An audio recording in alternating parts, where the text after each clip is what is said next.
Hi there, I'm Amy Griffiths and I'm one of the journalists in Manx Radio's newsroom. And on this episode of Newscast, we're celebrating the latest recipients of the King's Birthday Honours. We're going to be hearing from sports journalist John Watterson, who's been made an MBE, Karen Norton, who's a BEM, as well as Dr. Stephen Quilliam, who's also received a BEM. But first, let's hear from the Very Reverend Nigel Godfrey, who's received an MBE.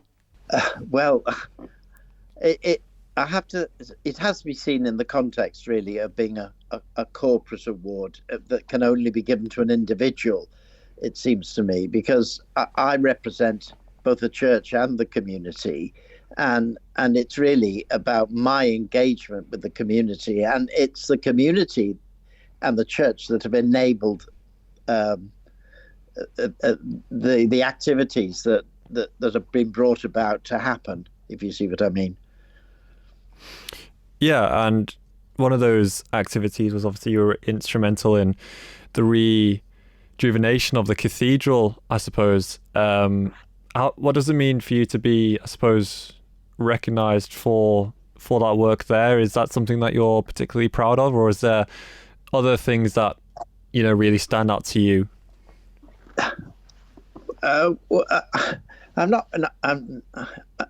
I'm not really sure how to answer the question, because in a way, it's my vocation has been in the church to engage with the community and to engage with the people who I find myself living amongst. And so it's really, I hope, has been something about releasing the skills and the gifts that people in the community and in the church that they already have, and getting them to share with that for the greater good of the community.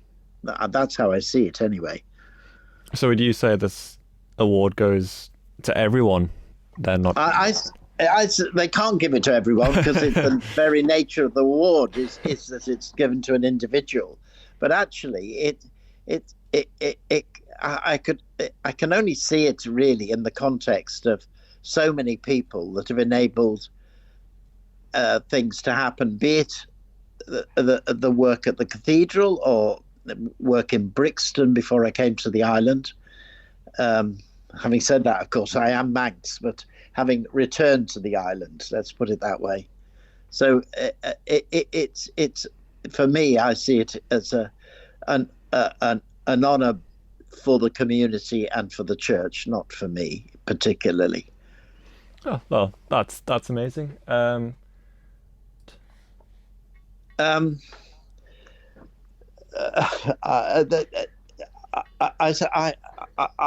haven't seen the what do they call it? The document that actually states what this award is for. But I have no idea who put me forward, and so I'm kind of a bit in the dark in the whole process, and certainly it was a shock to me. I had no clue that it was happening.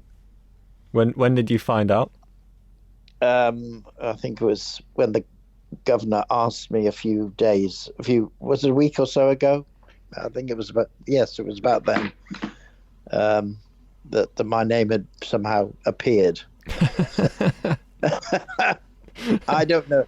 I have no clue about the process. Well, it's a great privilege, Darren. Yeah, totally out of the blue, to be honest. I had no idea about it until His Excellency contacted me a few weeks ago before the TT. So I've had to keep it quiet since then, but it's not been easy. But no, it's a great privilege, and I'm really honoured. When you look back at your career, is there any highlights that maybe stick out to you as to why you've been given this award, or that you're just particularly proud of as well?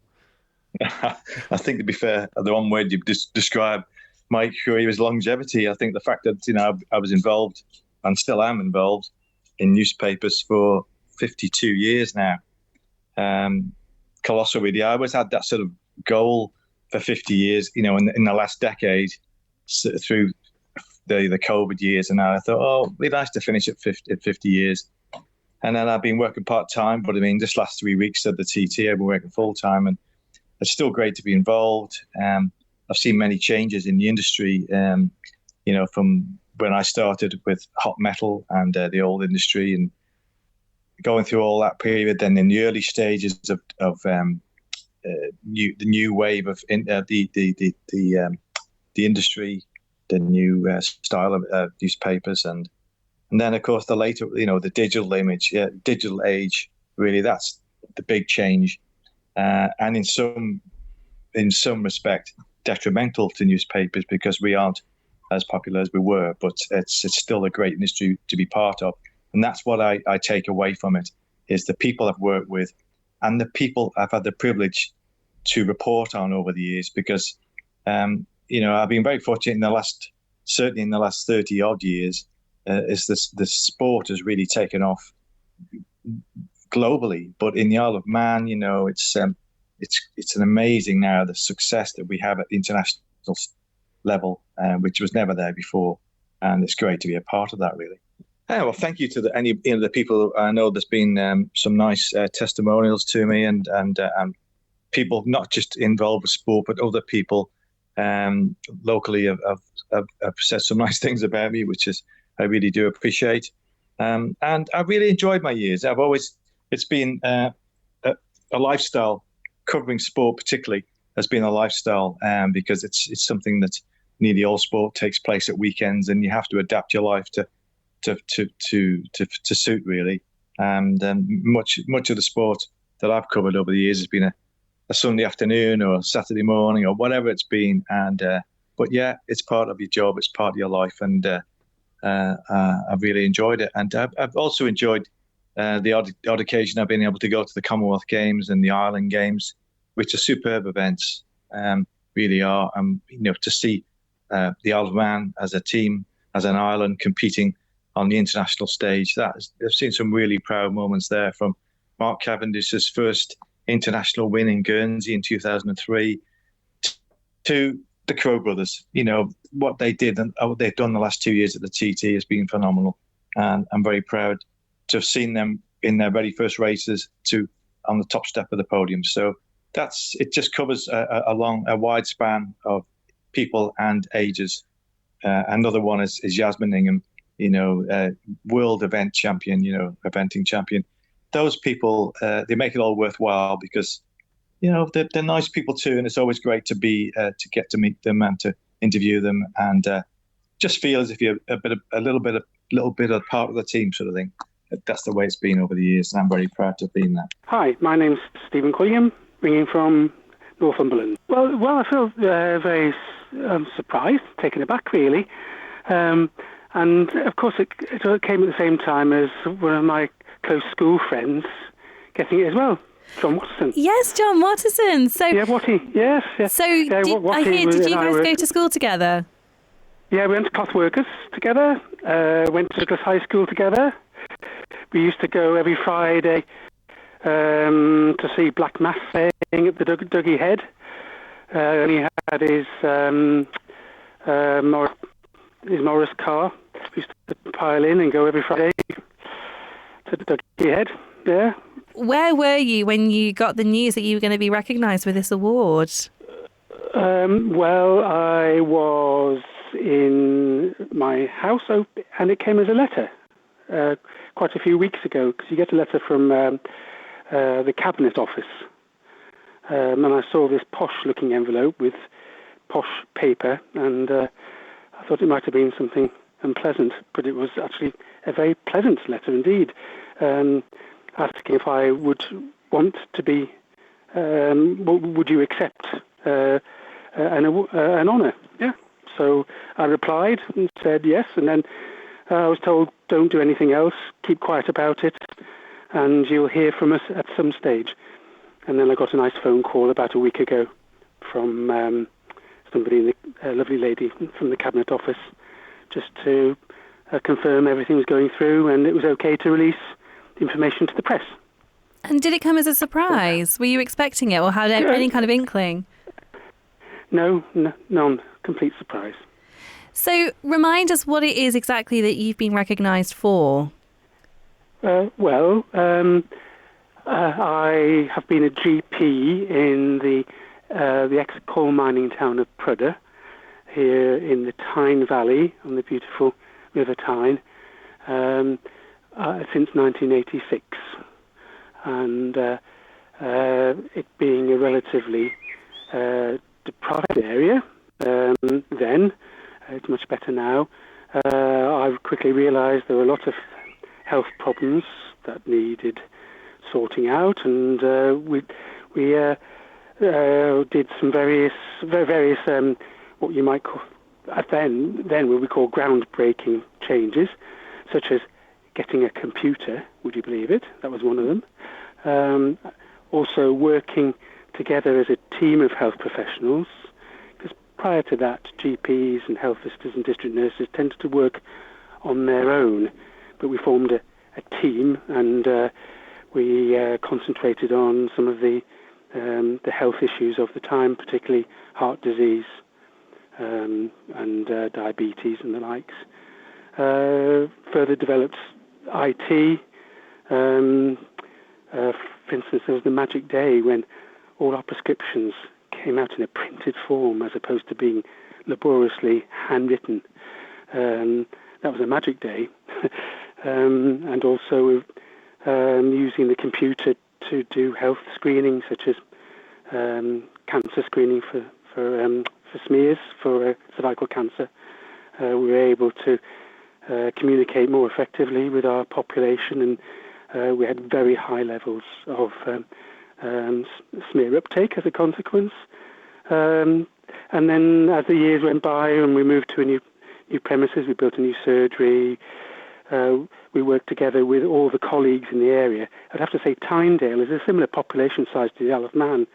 So it was a bit like getting all the Manx GPs together and I'm dealing with common health issues and, in our case, working more closely with secondary care, with hospitals, doing some of the more of the hospital work. So it was all about improving communication and working together. And I think that's what I was recommended for with the honours. But also, I was about to go on my retirement holiday in 2021, I think it was. Not 2020, because COVID started in December 2019. I was going to go on, well, my wife says it was 2020. We're about to go on my retirement holiday to the Caribbean, my holiday of a lifetime in my retirement, but cancelled it, of course, because of COVID. And then I stayed on for about another 18 months, doing vaccinations and consultations and during this very worrying time for us all. So that's how it seemed to have happened. But also, I was doing lots of music as well. I play the trombone. I used to play in the Manx Youth Band. That's how I started when I was 11. Used to have brass lessons from Mr. Crosby, who was the conductor then, and played in the Manx Youth Band, played in the Douglas Town Band, played in the Manx Youth Orchestra at that time. So I carried on with my music as a student, and then up here, playing trombone, formed the Prudder Community Band up here with two other people, one of whom is our conductor. And all my kids played in the community band, and since then we've kept the band going. We keep music live. We've been playing at various events since then. We're about to play at Newcastle Railway Station this Saturday, for instance. So I think that summarises it. So very varied. And I suppose if I pick up on the first part of your career to start off with then, and were you one of the first surgeries to be introducing these kind of practices within the GP? Yes, we were. It might seem just ordinary nowadays, but we really felt strongly how useful IT could be. So I used to go to conferences learning more about it, and I suppose I was one of the drivers, along with my partner at the time, to help enable other practices to adopt IT. Yes, so that was one of the things. The other thing is we we were a training practice, so that's training doctors to be GPs. So we in Tyndale worked very closely with all the other training practices because we wanted to make sure that general practice was recognised as a really good profession to go in, and in effect we wanted to be thought of in the same level as consultants in hospital. In fact, we're consultants in family medicine, and as a consequence, many GP doctors at the time were attracted to working in general practice rather than hospital medicine. So I think we were helping boost the GP population of the area. And you talked about deferring your retirement as a result of COVID. And can you just give me your experience of what the pandemic was like from a medical perspective and from your perspective as a GP within the community? Yes. Well, it was I was very frightened. I would have to say that. And I had an additional reason for this. By an amazing coincidence, we were in the city of Bergamo in Italy in December 2019. 2 weeks later, the first case of COVID appeared in Europe, in Bergamo. And because I kept an eye on Italian medical practice, because I have a long love of Italy, I was noticing that doctors and nurses were dying in Bergamo as they were heroically trying to deal with a terrible number of deaths there. And I thought, this is going to be very serious indeed. So I sort of had a background information, and I was getting very, very frustrated at the time that the United Kingdom government was being so slow in responding to this, because we had been waiting for a pandemic to happen. We thought it was going to be influenza, not this new virus. So I was very concerned indeed, and certainly by January I was terrified, and I wanted people, particularly our politicians at the time, to act far more swiftly than they did. So that was how I felt at the time. And what was it like still having to go to work and going and treating patients, and when you are that scared and you are that frightened of what's going on? Well, you have to. We took all the precautions we had by protecting ourselves with gloves and masks and everything, and also we were trying to contact the most vulnerable people that we thought were the high risk, such as the learning disabled, people who immunocompromised, and wanting to communicate with them about how safe they need to be, but with very limited. There was no treatment at that time, of course. So it was about trying to reduce risk, and simple things. Washing your hands was one of the most important messages that you could convey. There were very uncertain times, of course, because nobody knew whether masks were worthwhile. What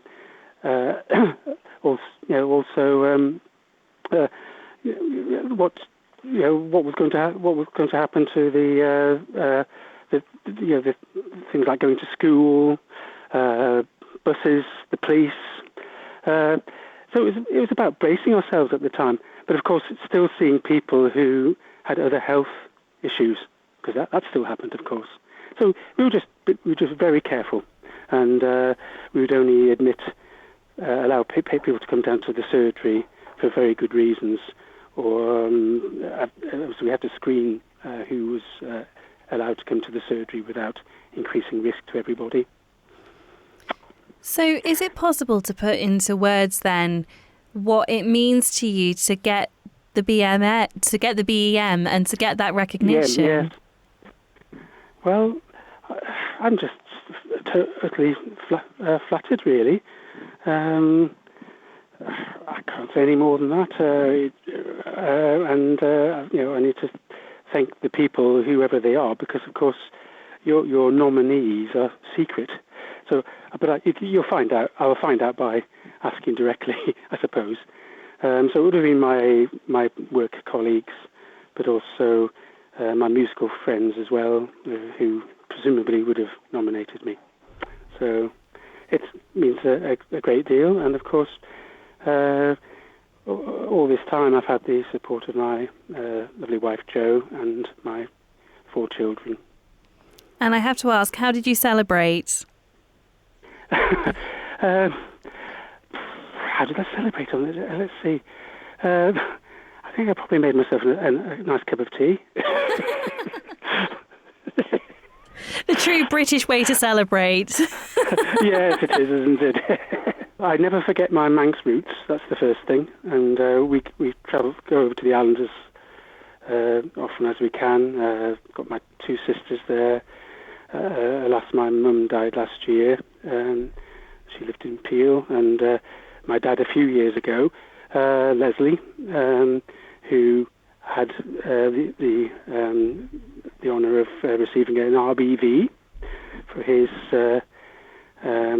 work with Manx culture, having written some books on Manx surnames and place names. So, I still want to keep my Manx connections going, and my children visit the island as well, and with their surname being as it is, you can never escape Manxness. I'm Karen Norton. I was completely overwhelmed. I was lost for words, and I shed a tear or two. I couldn't make sense of it, really. And we get given a biography of all of the people who receive honours, and yours it's an entire A4 page of all of the things that you have done, from being a primary school teacher specialising in supporting children with additional needs, to founding Cafe Lingo, helping over 500 people from 48 different countries develop their language skills and find a way to connect with island life, and then playing a key role in welcoming Ukrainian families fleeing the war since 2022. I mean, the list just goes on and on and on. Does it feel a bit surreal seeing it all like that? Well, it is surreal because you go through your life, don't you? You do what you do, and you do a lot of it because of the response of other people, and you don't analyse it in that way. And it looks rather nice when it's written down. So let me talk a little bit then about Cafe Lingo. So Tell me, for those who haven't come across it, what is Cafe Lingo? It's a support group for people who come to the island whose first language is not English. And the idea of it is to welcome them and to help them to feel at home, to teach them English, to not worry about whether they're, what nationality they have, what faith they have, how old they are, what gender they are, what faith. It's that they've come through the door, and our job is to welcome them, but also to equip them for integrating into island life. Some of them arrive on Cafe Lingo's doorstep with an English degree, maybe. Others have no English at all. And for all of them, it's a challenge because it's not just the language, but that's an important part because it opens the door to so many things. But it's how the island works, what the culture is, how to find things out, And it's to do with official things, signposting to correct departments and correct charities, but it's also the other aspects of island life that if you're brought up here, you just take for granted. Like nicknames of places, like aspects of culture, like saying hello to the fairies and things, hunting the red, things like that. And it's to sort of open the door to them so they can see what whole island life is like. Because that's the thing with the Isle of Man, isn't it? Even if you have spent your life living in the UK and you come to the Isle of Man, it's still a bit of a culture shock because the island is so unique. So then when you take that with then the added barrier of a different language to throw into that, it can be quite a daunting place. It can potentially be quite lonely, I'd imagine. I think loneliness is a common factor there. Quite often people come over here and regardless of their level of qualifications, they can end up doing jobs with antisocial hours. For instance, quite a lot of them may end up as cleaners, cleaning officers overnight. Who do they talk to?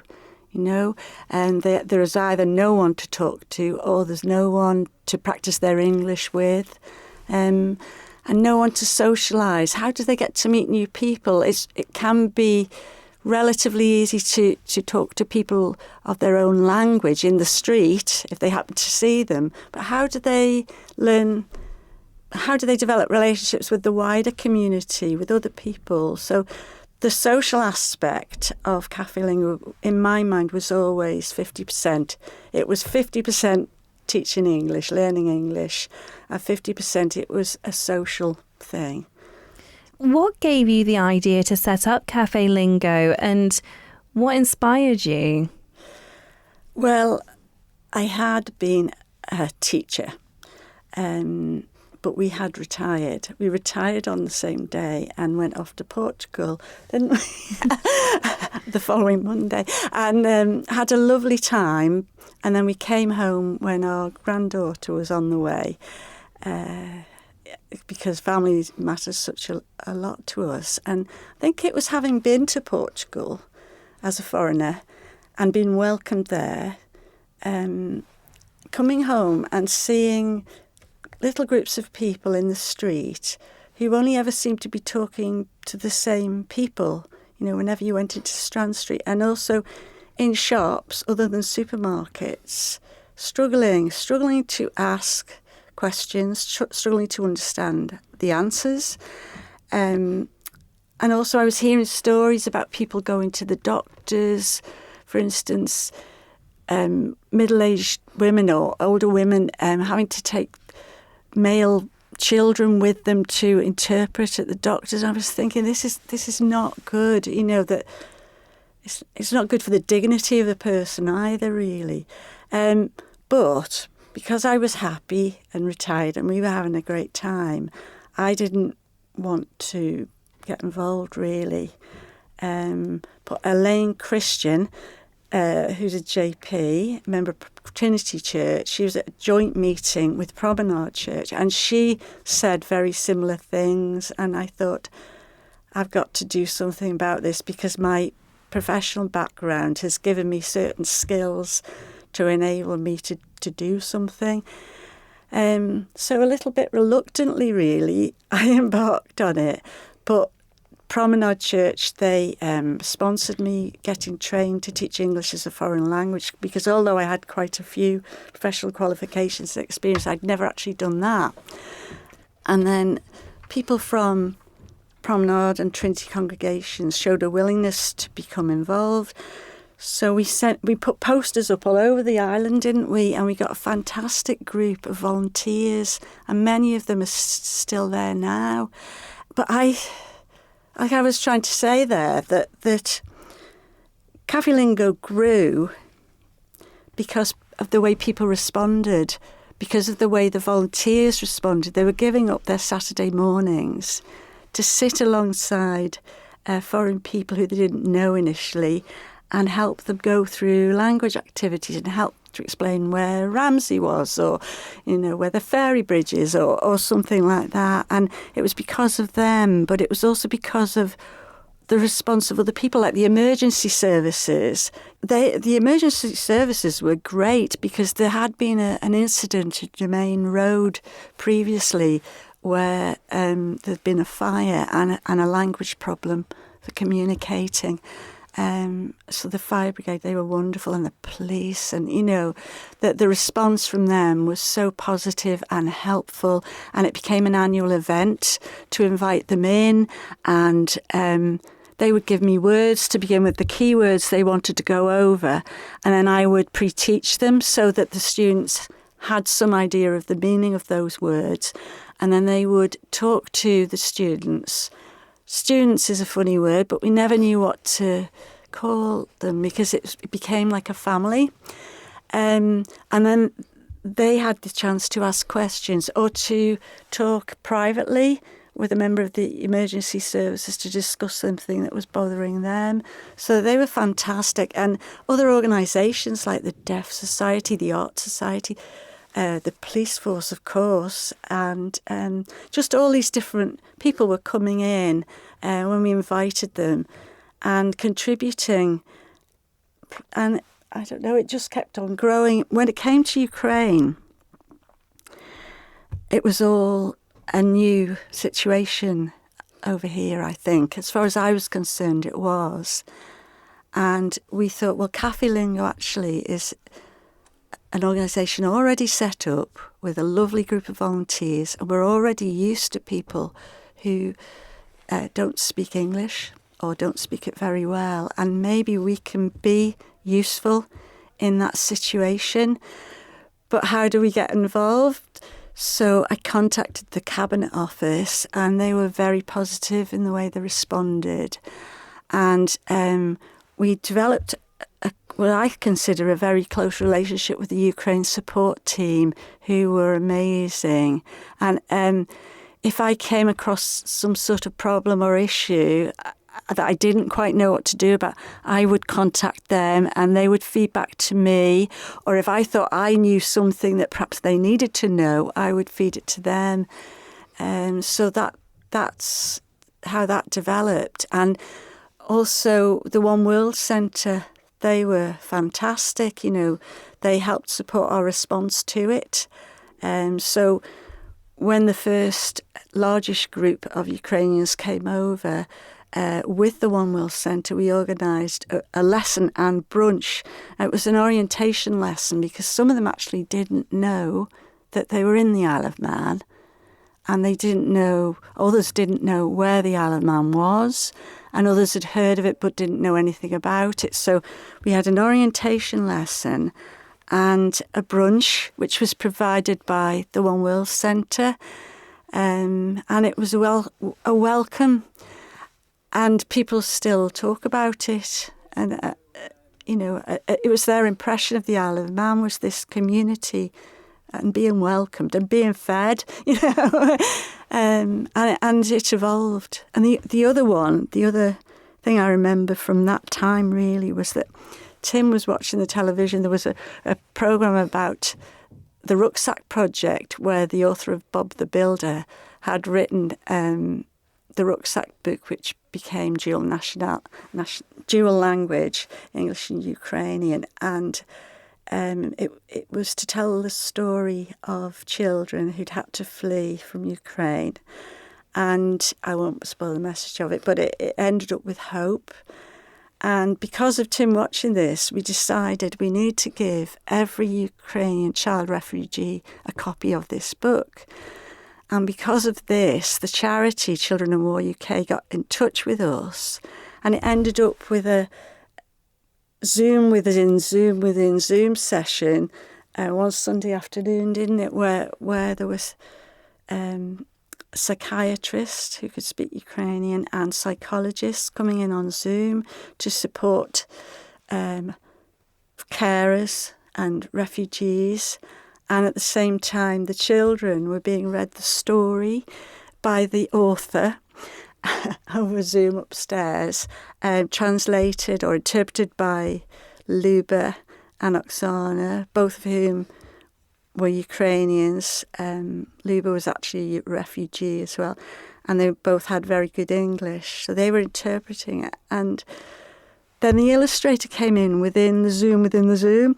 And she was in Ukraine in a cellar. And the sketches of the illustrations for the book were behind her.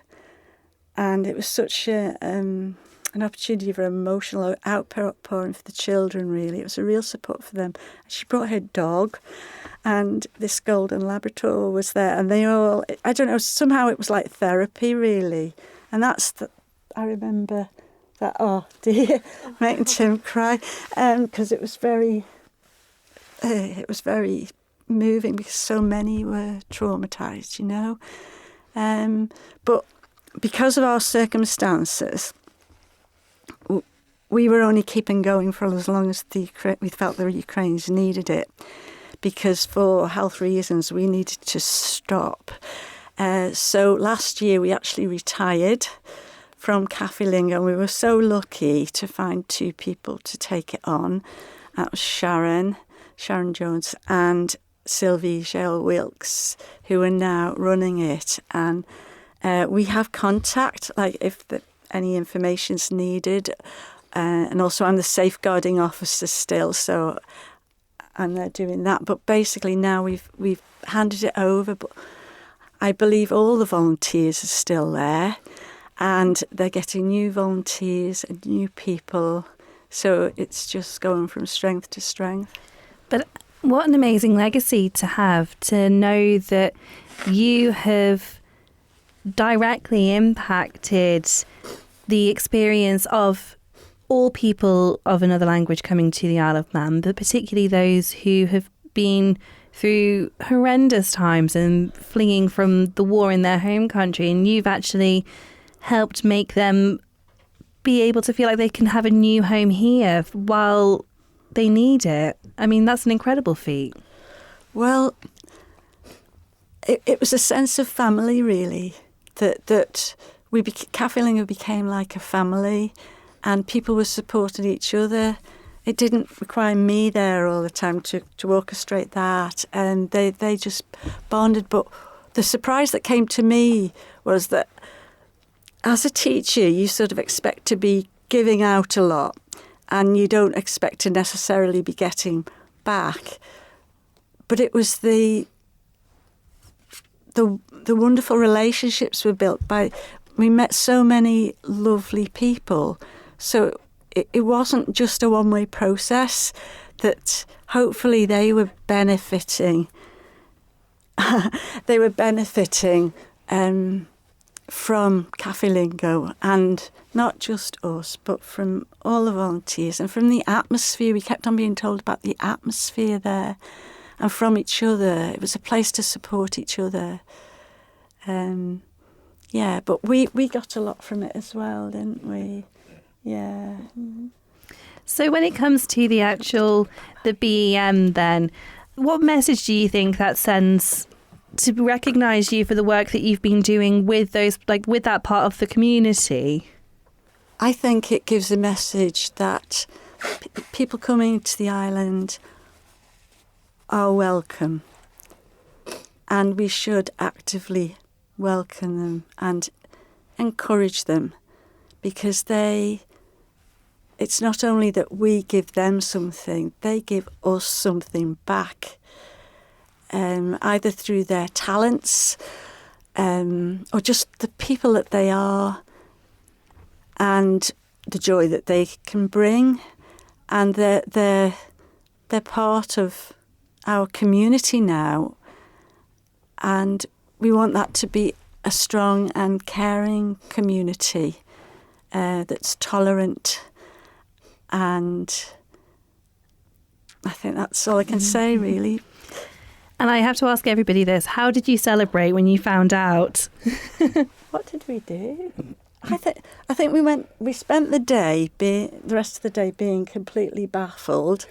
And well, you were on a cruise at the time. Yes, we were on a cruise at the time, and it was a whole roller coaster of emotions as to this, because we were overwhelmed, weren't we? And I don't know, I think we sort of tried to carry on with what the sort of things we've been doing on the cruise, like going for lovely meals and watching wonderfully talented people on the stage, but we weren't quite with it, were we?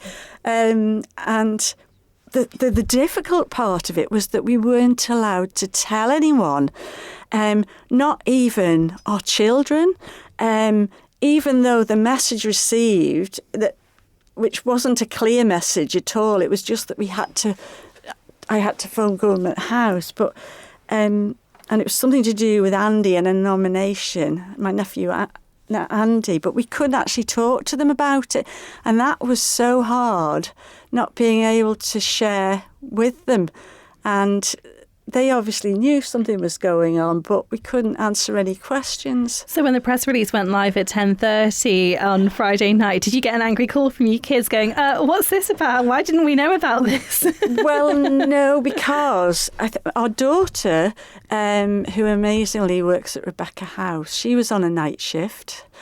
And our son actually works for Isle of Man newspapers, and he'd seen the press release and ahead, so he already knew before we. But I think both of them understand the need for discretion, and they both understand confidentiality. So I don't think they were too cross with us. And we went out for a meal the next day. Yeah, we did. Oh. We went out for 2 meals, actually, didn't we? The next day. We went out for one with our nephew Andy, who'd sort of coordinated everything. He'd led it, the application really, him and his family for lunch. And then we went out with our children, the grandchildren, and our daughter's partner for tea. So, oh dear. So you celebrated well. We did. And then it was Father's Day. So we had to celebrate again. So is it possible to put into words what the recognition means to you? I just think it's amazing. I think it's so wonderful that ordinary people have been recognised, really, and honoured in this way. But also, it doesn't just recognise us. It recognises all the lovely people that have become involved, and it says something about the Manx community, and what our values as a community are. I know there are some people who wouldn't agree with it, but what I think are the main cultural values of our community, what they are, it reminds us that we are a small island, but we can look outwards, we can welcome people in, and I think it just encourages us, really, to do things like that, because there are so many people out there doing so many wonderful things, aren't there? Thank you for making it to the end of the Manx Radio Newscast. You are obviously someone with exquisite taste. May I politely suggest you might want to subscribe to this and a wide range of Manx Radio podcasts at your favourite podcast provider, so our best bits will magically appear on your smartphone. Thank you.